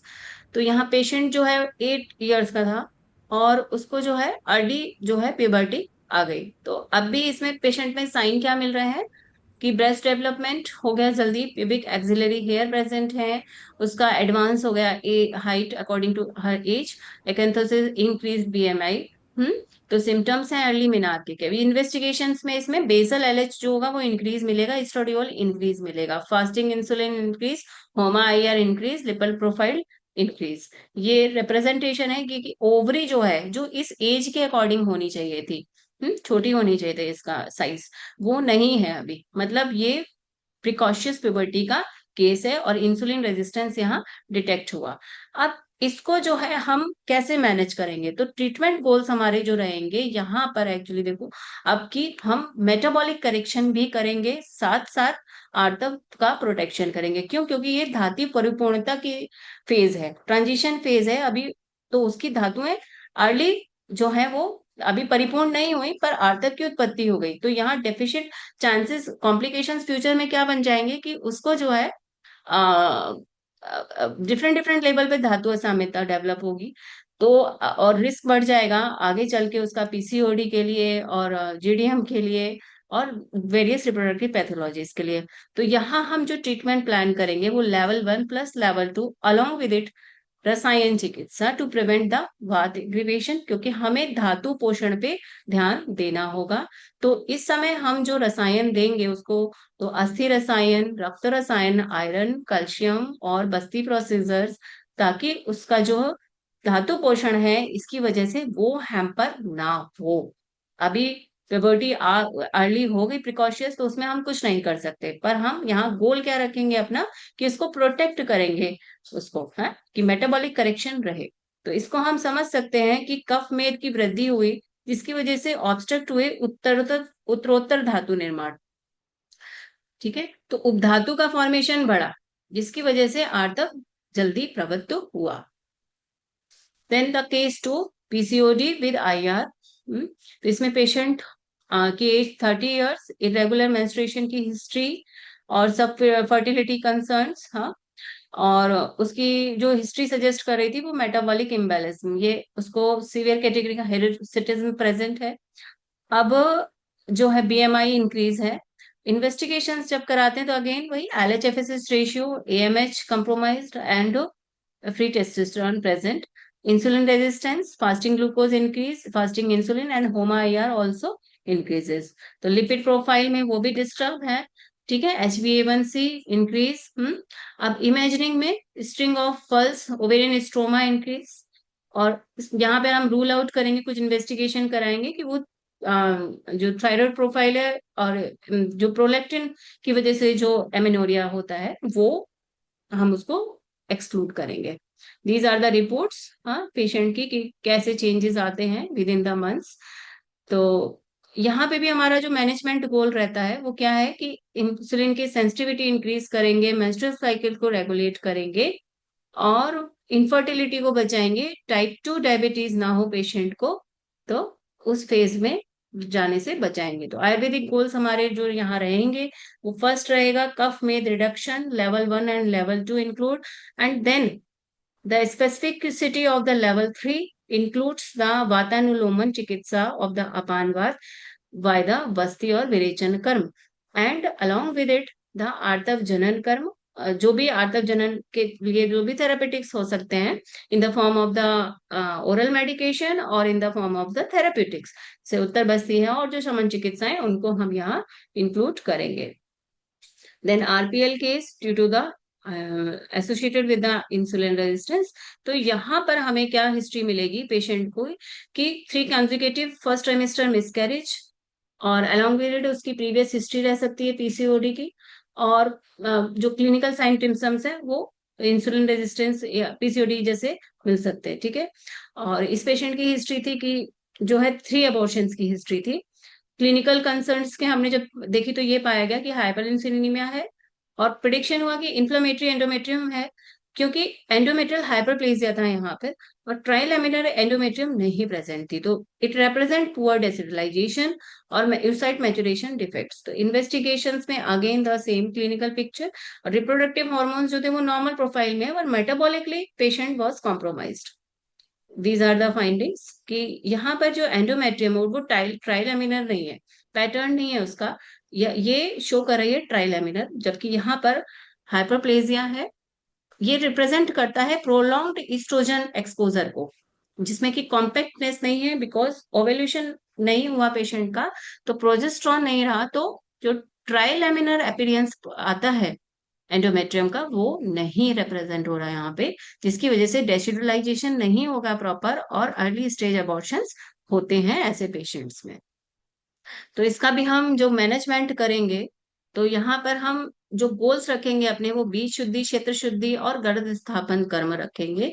तो लेवल 1 में वेट मैनेजमेंट, मृदु पंचकर्म, और लेवल 3 में उत्तर बस्ती, एंड देन लेवल 4 अगर प्री कंसेप्शनल केयर हम पेशेंट कंसीव करना चाहता है तो अकॉर्डिंग टू डेट जो भी हेल्थ ऑप्टिमाइजेशन के प्रोसीजर्स हो सकते हैं वो इंक्लूड करेंगे, और गर्भ स्थापन जो भी चिकित्सा हमारी रहती हैं वो पेशेंट में देंगे। Then gestational diabetic mellitus, GDM का केस, तो जीडीएम की पेशेंट 36 ईयर्स ओल्ड है, और उसका प्रीवियस बेबी जो था वो माइक्रोसोमिया, और उसको हिस्ट्री थी वेट गेन और पीसीओडी की। तो यहाँ पर इस पेशेंट में क्या रहा कि HbA1c इंक्रीज था, और इंसुलिन रेजिस्टेंस जो ओजीटी टेस्ट कराया उसमें भी पाया कि ये जो है ग्लूकोज इंटॉलरेंस है इस पेशेंट में। तो ये पेशेंट का जब ये अल्ट्रासाउंड है जो रिप्रेजेंट कर रहा है मैक्रोसोमिया को, कि यहाँ पे फीमर लेंथ उसकी गेस्टेशनल एज से ज्यादा की है, और एब्डोमिनल सर्कमफ्रेंस भी अकॉर्डिंग टू द जो उसका पीरियड ऑफ द एमोन्यूरिया था उससे ज्यादा मिली। तो दीज फाइंडिंग्स ऑल सजेस्ट कि उसमें जो है जीडीएम डेवलप हो चुका है, और according to it along with the जो भी मेडिकेशंस हो सकते हैं हम अपने पैरेलल आयुर्वेद के और मॉडर्न के दोनों रख कर चलाते हैं, क्योंकि यहाँ हमारा मेजर गोल जो है कि protect mother and foetus from the hyperglycaemic complication, हमें उसकी सब जो है मेटाबॉलिक सेफ्टी को एश्योर करना रहता है मैटरनल और फीटल की, तो हम जो भी अप्रोचेस हो सकती हैं वो इसमें इंक्लूड करते हैं। तो आयुर्वेदिक गोल्स जो इसमें रह सकते हैं इनपुट्स, वो रह सकते हैं इन द फॉर्म ऑफ गर्भिणी परिचर्या मॉडिफिकेशन अकॉर्डिंग टू द कफ मेद वृद्धि। हाँ, तो यहाँ पर हम जो भी मधुर आहार रस जो है उनको हटा के उसकी जगह क्या रख सकते हैं वो रखेंगे, और कफ मेद की कंट्रोल के लिए जो भी मेजर्स हो सकते हैं, मेडिसिन हो सकते हैं वो, साथ ही साथ गर्भ पोषण के बैलेंस के लिए और मधुमेह जो भी हम कहें उसको, उसको प्रिवेंशन के लिए जो भी मेजर्स रहेंगे वो इसमें पेशेंट में अप्लाई किए थे। Then menopause associated with insulin resistance, तो यहाँ पर देखिए कि पेशेंट, अब यहाँ रिप्रोडक्टिव एरर्स ना मिलके पेशेंट को अभी क्या है मेटाबॉलिक सिंड्रोम, उसको अदर उसके जो ऑर्गन्स हैं उनमें फाइंडिंग्स मिलती हैं। तो यहाँ पर पेशेंट को कंप्लेन रहेगी hot flashes, fatigue, sleep disturbances, pre diabetic conditions, recurrent UTI, central obesity. Investigation में मेटाबॉलिक सिंड्रोम डिटेक्ट हुआ, और यूएसजी फाइंडिंग में फैटी लिवर, विसरल ओबेसिटी और एंडोमेट्रियल थिकनेस इंक्रीज। तो इसको हम हाँ, पेशेंट वॉज हाइपरटेंसिव ऑल्सो। हाँ, तो यहाँ पर जो है हम इसको आयुर्वेद कोरिलेशन, रजोनिवृत्ति, कफमेद वृद्धि और जो प्रमेह के पूर्व रूप है अभी वो है यहाँ। तो इसको हम करेक्ट करने के लिए क्या करेंगे, क्योंकि ये वात की शया अवस्था है, जब वात ऑलरेडी इंक्रीज होती है, तो यहाँ पर जब हम कफ मेद को जो है कहना चाहिए उसको कंट्रोल करेंगे, तो ये ध्यान रखेंगे कि वात की वृद्धि ना हो। हम्म। तो जो मैनेजमेंट गोल रहेंगे तो प्रिवेंट सिस्टमिक प्रमेह स्पेक्ट्रम, एंड क्लिनिकल गोल्स की reduce visceral fat, improve insulin sensitivity, हाँ, prevent type 2 diabetes, reduce CVD risk and manage dyslipidaemia and bone health. Ayurvedic goals में हमारा यहाँ पे कि रजोनिवृत्ति के सपोर्टिव केयर जो भी हो सकते हैं उनको देना है, कफ मेद का शमन, रसायन चिकित्सा इन द फॉर्म ऑफ मेद रसायन ऑल्सो, हाँ, देन अग्निदीपन चिकित्सा, स्ट्रेस मैनेजमेंट थ्रू द शिरोधारा, पिचू, नस्य, अलोंग विद द जो भी हमने प्रीवियस ट्रीटमेंट्स बताए हैं लेवल 1 लेवल 2 के, उनको करेंगे ताकि long term systemic metabolic preservation रह सके। This is actually the chart. Through out age wise हम कैसे जो है लेवल्स को इंक्लूड करेंगे कि एडोलेसेंस जो है एज, उसमें हमें आर्तव को प्रिजर्व करना है, साथ ही साथ धातु परिपूर्णता के लिए उसको फोकस करना है। तो यहाँ पर हम लैब जो है एडोलेसेंस एज जब इसमें जब प्रॉब्लम हो रही है, तो यहाँ पे हम सीधे मेटाबॉलिक करेक्शन पे आ सकते हैं कि वेट ऑप्टिमाइजेशन करना है, इंसुलिन सेंसिटाइजेशन करना है, मेदोहर और अग्निदीपन चिकित्सा पेशेंट की करनी है, और साथ साथ उसको जो है अगर यहाँ से भी ठीक नहीं हो रहा तो रिप्रोडक्टिव रिस्टोरेशन की तरफ जाना है। मतलब ये हुआ कि एडोलेसेंस जो है यहाँ पर हमको सीधे इस लेवल पे नहीं जाना है कि हम सीधे पेशेंट को बताएंगे कि बस्ती और उत्तर बस्ती करे। हम यहाँ पर पहले उसको मेटाबॉलिकली करेक्ट करेंगे क्योंकि वो ऑलरेडी एक ट्रांजिशन फेज में है। तो यहाँ पर हम सीधे पंचकर्म और ऐसी चीजें ना बता के रसायन चिकित्सा पे ज्यादा ध्यान देना चाहिए। अभी जब चाइल्डहुड फेज में अगर है तो यहाँ पे सिंपल आप लाइफ स्टाइल मॉडिफिकेशन करवाइए पेशेंट का, तो हमें ऑलरेडी इसमें रिजल्ट्स मिल जाते हैं। और अगर यहाँ से ये करेक्ट नहीं हो रहा है तो फिर हम आगे जाएंगे। ठीक है, तो मेनोपॉज जब है तो यहाँ पर हमारा ट्रीटमेंट गोल्स जो होता है कि उसको डायबिटीज और मेटाबॉलिक सिंड्रोम से अब हमें बचाना है, तो यहाँ पर भी लेवल 2 की ओर सीधे मेटाबॉलिक करेक्शन। ओके, यहाँ पर हम सीधे रिप्रोडक्टिव रिस्टोरेशन की ओर नहीं जाएंगे, हम जाएंगे पहले मेटाबॉलिक करेक्शन की ओर। देन रिप्रोडक्टिव एज ग्रुप जब है तो यहाँ पर of course the level 1 level 2 and level 3 हम तीनों को लेकर चलते हैं, क्योंकि हमें यहाँ पे बीज क्षेत्र ऋतु शब को करेक्ट करना है। तो रिप्रोडक्टिव रिस्टोरेशन तभी हो पाएगा जब लेवल 2 और लेवल 1 भी हमने अप्रोच किया होगा पेशेंट में। प्रेगनेंसी अगर है तो यहाँ पे हमें रिप्रोडक्टिव रिस्टोरेशन जो करना है तो उसका हमारा गोल अलग होंगे यहाँ पे।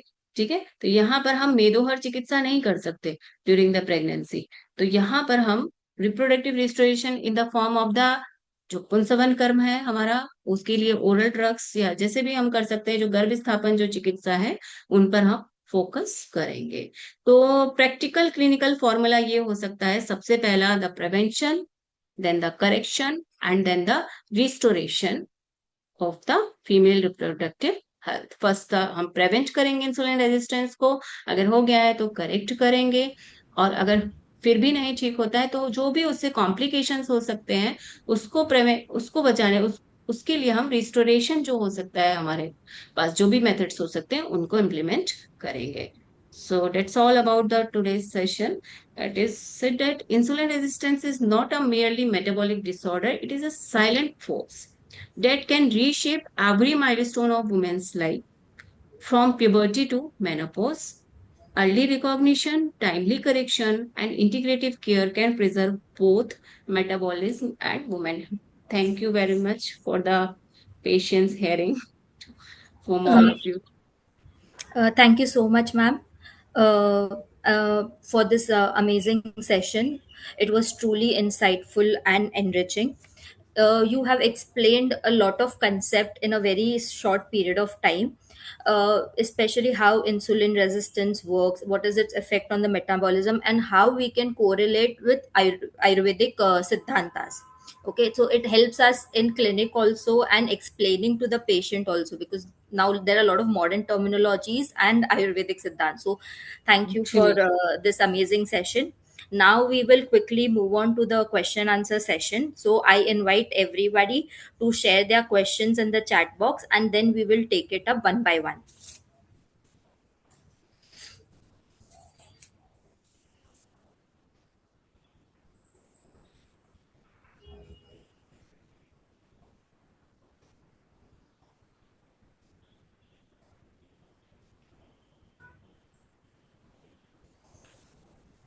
Okay, so by the time we are waiting, there are few questions that I'd like to ask you, ma'am. hmm, So, ma'am, right now, like considering this past 10 years, there is a lot of increasing trend because of insulin resistance. Like, there are a lot of teenage girls who are coming yes. up with the complaint of insulin resistance.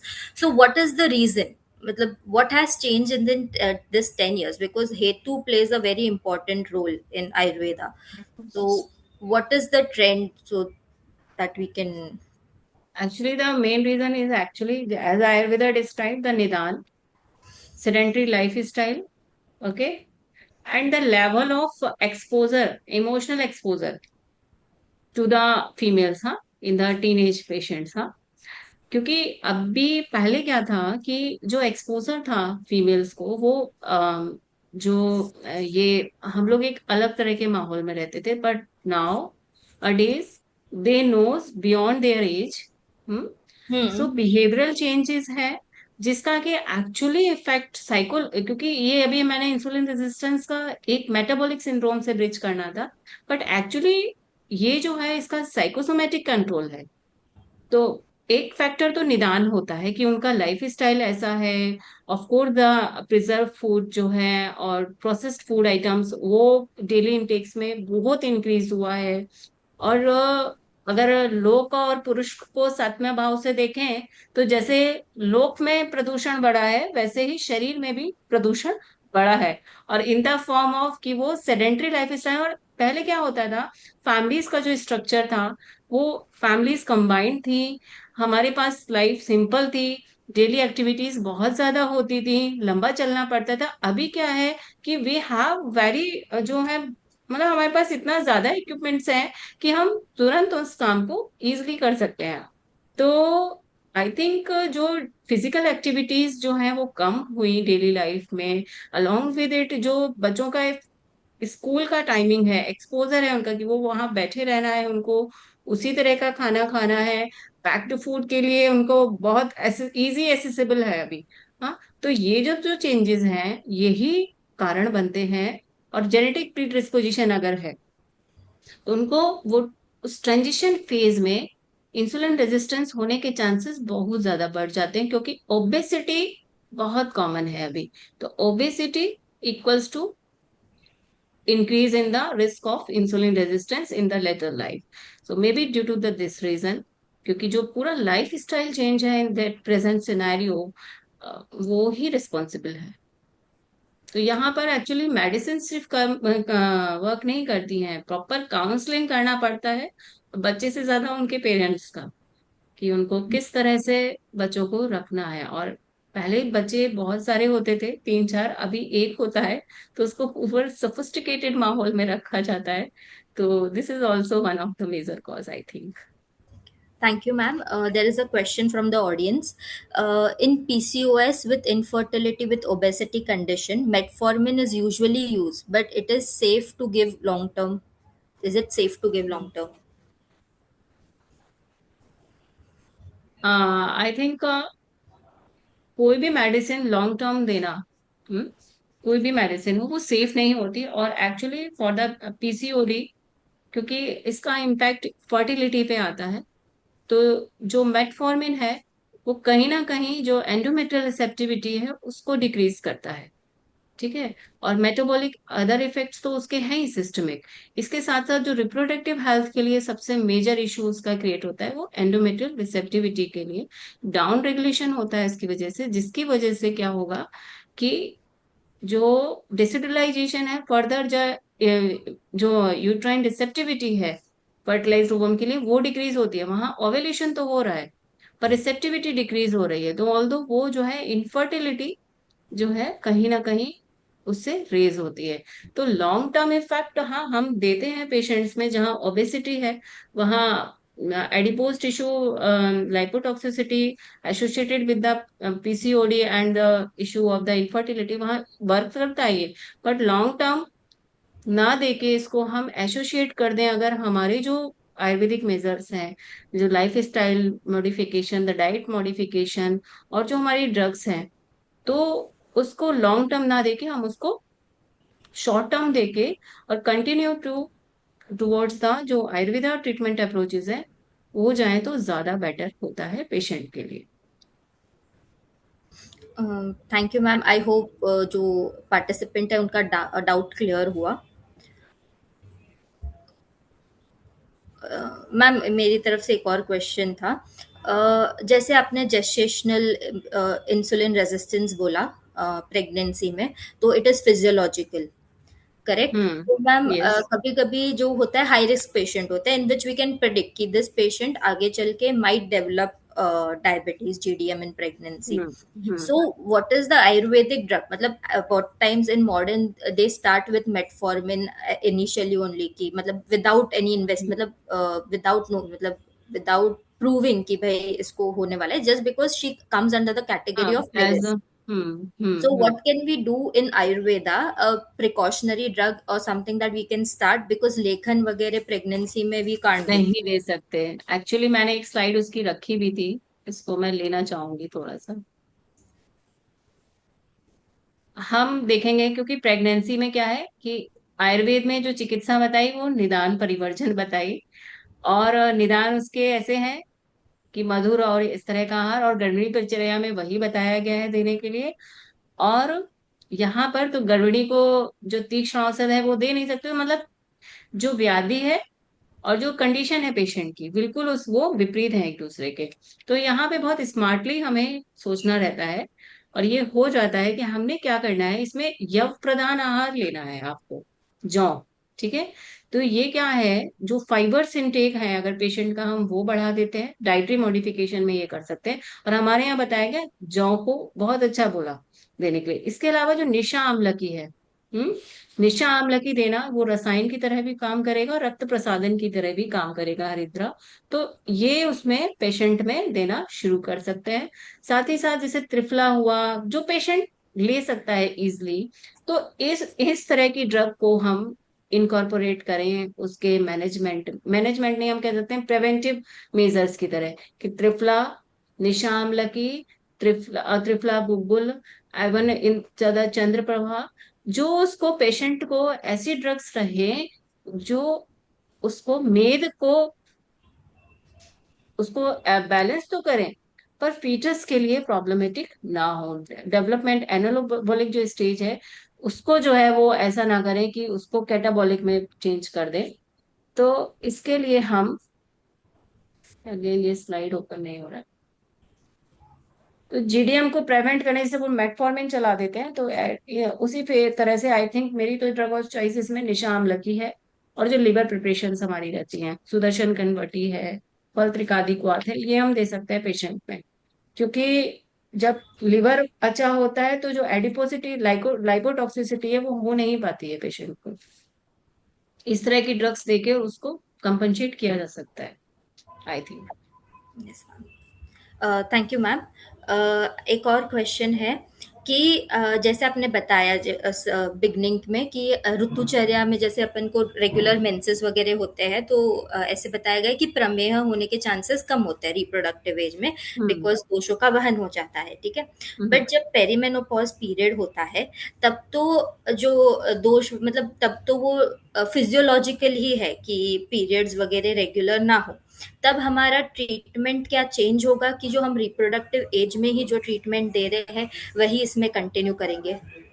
देखो perimenopausal period में मैंने aetiology जो बताई थी वो अलग थी reproductive phase से।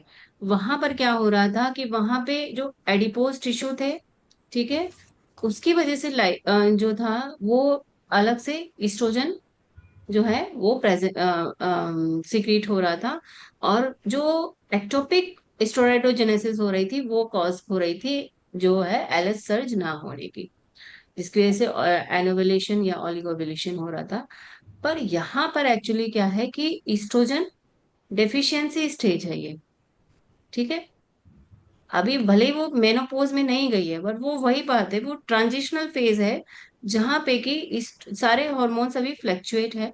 तो ईस्ट्रोजन डेफिशिएंसी है वहां पे, भले ही अगर एडिपोसिटी प्रेजेंट है पेशेंट में, और ईस्ट्रोजन जो है वो डेफिशिएंट हो रहा है। तो यहाँ पर हमको जो ध्यान देना पड़ेगा, इसमें ट्रीटमेंट प्रोटोकॉल बस इतना चेंज होगा कि हम इसमें जब मेदोहर चिकित्सा करेंगे तो इसको ध्यान रखेंगे कि वात ना बढ़े, ठीक है। जब हम पंचकर्म की ओर जाएंगे, जैसे हम जब जनरली हम यही सोचते हैं ना कि वेट लॉस करवाना है पेशेंट का, तो विरेचन या इस तरह के वमन इस ओर जाएंगे, तो यहाँ पर ध्यान आपको ये रखना है कि आप उसका वात ना बढ़ा दें, क्योंकि ऑलरेडी वो क्षय की अवस्था है। तो यहाँ पर कॉम्प्लिकेशन होने के चांसेस फिर ज्यादा बढ़ जाएंगे पेशेंट को। तो इसके लिए इस तरह से ये लाइन ऑफ ट्रीटमेंट चेंज हो जाएगा कि जो रिप्रोडक्टिव पीरियड था वहां पर हम फोकस कर रहे थे during the pre conceptional period की शोधन के लिए, श्रोतावरोध को हटाने के लिए। यहाँ पर क्षयज अवस्था है, इसको ध्यान रखना है। तो रसायन चिकित्सा साथ में जो हम, अब हम यहाँ पे फॉर एग्जाम्पल अगर मैं कहूँ कि जैसे अगर हम वहां विरेचन देते, तो वहां पे हम विरेचन जिस तरह से देते हैं क्लासिकल उस तरह से दे सकते थे। पर यहाँ जब हम विरेचन देंगे तो यहाँ वो बड़ा विरेचन ना देके आई थिंक कि उसमें हमने नित्य विरेचन पे की ओर जाना चाहिए। या फिर जो है मृदु विरेचन की ओर हम जाएंगे। और साथ साथ इसमें जो है रसायन चिकित्सा हमेशा इंक्लूड रहनी चाहिए, बोन हेल्थ के लिए और उसके रिप्रोडक्टिव हेल्थ के लिए, ठीक है। ठीक, थैंक यू मैम। एक सिर्फ क्वेश्चन है ऑडियंस की तरफ से, ओबीस पेशेंट विद पीसीओडी में कंप्लेन ऑफ स्कैंटीमेंसिस अगर हो तो लंगन चिकित्सा करनी चाहिए? क्या है क्वेश्चन? ओबीज पेशेंट है प्लस? उसमें पीसीओडी है और उनकी कंप्लेन है स्कैंटीमेंसिस की, अगर ऐसा केस हो तो उसमें लंगन चिकित्सा एडवाइजेबल है क्या? अच्छा, स्कैंटीमेंसिस पेशेंट में ऑलरेडी है, ओबीज है, हमने पेशेंट को देख लिया, हाँ करा सकते हैं लंघन। कौन सा लंघन करा रहे हैं? लंघन 10 टाइप के हैं, है ना। आप किस टाइप के लंघन पे जा रहे हैं? इसमें लंघन एक एक सूत्र है, जो मैंने थोड़ा विस्तार हो जाता टॉपिक का इसलिए नहीं लिया, जिसमें कि है कि प्रमेह के जो चिकित्सा बताई, तो उसमें दो तरह के पीसीओडी के भी रिप्रेजेंटेशन एक्चुअली दो टाइप के मिलते हैं। तो यहाँ जब बात हम ओबीज की कर रहे हैं associated with the PCOD and scanty menses, तो ऑफ कोर्स हम उसमें अवतर्पण चिकित्सा पर जाएंगे, ठीक है। अवतर्पण भी कैसा होगा? अवतर्पण का मतलब ये नहीं है कि उसको भूखा रहना है। अवतर्पण का मतलब ये है कि हम डाइटरी इंटेक्स इस तरह के देंगे जो कि तुरंत शुगर को पीक नहीं करते हैं, ठीक है। Sustain release of the glucose over a time. तो इस तरह की ड्रग्स हम देंगे। तो यहाँ पे तिल है, यहाँ पर ड्राई फ्रूट्स हैं, यहाँ पर मुग्ध है, यहाँ पर अलसी है, और इसके अलावा ये मतलब उसको भरपेट, अब देखिए ये गुरु आहार है, गुरु और अवतर्पण, ये चिकित्सा हम इसमें यहाँ करेंगे एक्चुअली पेशेंट को, कि मतलब हम यहाँ पे ओबीस पेशेंट है, पीसीओडी का है, स्केंटीमेंसिस है, तो उसमें लंघन हम ऐसा नहीं कराएंगे कि उसको हम लघु आहार भी दे रहे हैं, और तो यहाँ पर तो वो भूख की वजह से बिल्कुल, जो बताया ना कि दावाग्नि जैसे कि जंगल की आग होती है, वो पूरे जंगल को नष्ट कर डालती है, ऐसा नहीं कर सकते उसमें। तो यहाँ पर ओबीस पेशेंट भले ही हो वो पीसीओडी है, उसमें रिप्रेजेंटेशन इस तरह का है, पर उसको हम जो है इस तरह से उसका डाइट मॉडिफिकेशन करेंगे कि उसको गुरु और अवतर्पण आहार देंगे, जो गुरु हो लेकिन अवतर्पण करे। और ड्रग्स भी हमारी इसी लाइन ऑफ मैनेजमेंट पे रहेंगी, ओके। Thank you ma'am. अभी हम अपना सेशन एंड करते हैं। On behalf of NEMA OBGY Society, I would like to express my gratitude to NEMA OBGY Society Central Office Bearers, Dr. Kamini Dhiman ma'am, Dr. Priyanka Nakade ma'am, Dr. Vishnu Bhavne sir, and Dr. Rajesh Utane sir for their guidance support to conduct today's webinar. I would also like to thank and extend my gratitude to our eminent speaker, Dr. Anjali Verma. who took time from the busy schedule and delivered a very knowledgeable and wonderful session with us. Thanks to all NEMA OBGY office bearers. I would also like to thank Mr. Nitish and Dr. Prajakta Patil ma'am for their help and guidance for technical support. Last but not least, I would like to thank from bottom of my heart to all the delegates for their participation. Without all of you, this webinar would not have been possible and successful. Thank you all for attending and hope you've all learned and gained immense knowledge from today's speaker. Wish you all a wonderful evening ahead. Now, with due permission of all dignitaries, I am concluding today's webinar. Thank you, ma'am. Thank you very much. Thank you. Thank you, Anjali ma'am. Thank you, Ashika. Thank Thank you, you. ma'am. Thank you. And see you all at Sushruti 2026. Yeah, of course. Good night, Okay. everyone. Nice to Okay. meet you Bye. all of you. Yes. Huh? Good night. Bye. Okay. Mm.